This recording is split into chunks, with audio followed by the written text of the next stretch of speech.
बिस्मिल्लाहिर्रहमानिर्रहीम। अस्सलामु अलैकुम।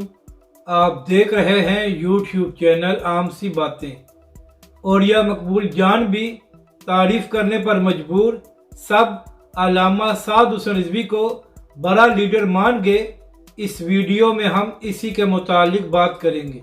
नाज़रीन कराम, जब से इमरान खान साहब पर हमला किया गया है तो नून लीग के लोग और चंद सहाफ़ी जानबूझकर इमरान खान के हमले को तहरीक लब्बैक पाकिस्तान पर डालने की कोशिश कर रहे थे। और इसके बाद ये भी देखा जा रहा था कि तहरीक लब्बैक पाकिस्तान का क्या रद्द-ए-अमल सामने आता है। तो कल तहरीक लब्बैक के सरबरा अल्लामा साद हुसैन रिजवी का एक बड़ा अहम बयान सामने आया।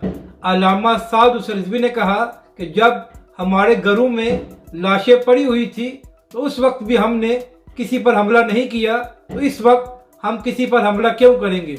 इसके बाद तहरीक लब्बैक के सरबरा अल्लामा साद हुसैन रिजवी ने कहा कि जब किसी पर हमला किया जाता है तो ये उसका हक होता है कि अपने मुल्ज़मान को नामजद करे। तो इमरान खान साहब ने अपने मुल्ज़मान को नामजद कर दिया है, तो इसलिए इस सारी बात का तहरीक लब्बैक पाकिस्तान से कोई ताल्लुक नहीं है। तो नाज़रीन कराम, अल्लामा साद हुसैन रिजवी के इस बयान के बाद सोशल मीडिया पर वो लोग जो तहरीक लब्बैक पाकिस्तान के सख्त मुखालिफ हैं, उन्होंने भी अल्लामा साद हुसैन रिजवी के इस बयान को शेयर किया और कहा कि तहरीक लब्बैक पाकिस्तान ने अपना दो टोक मौक़िफ़ सामने रख दिया है।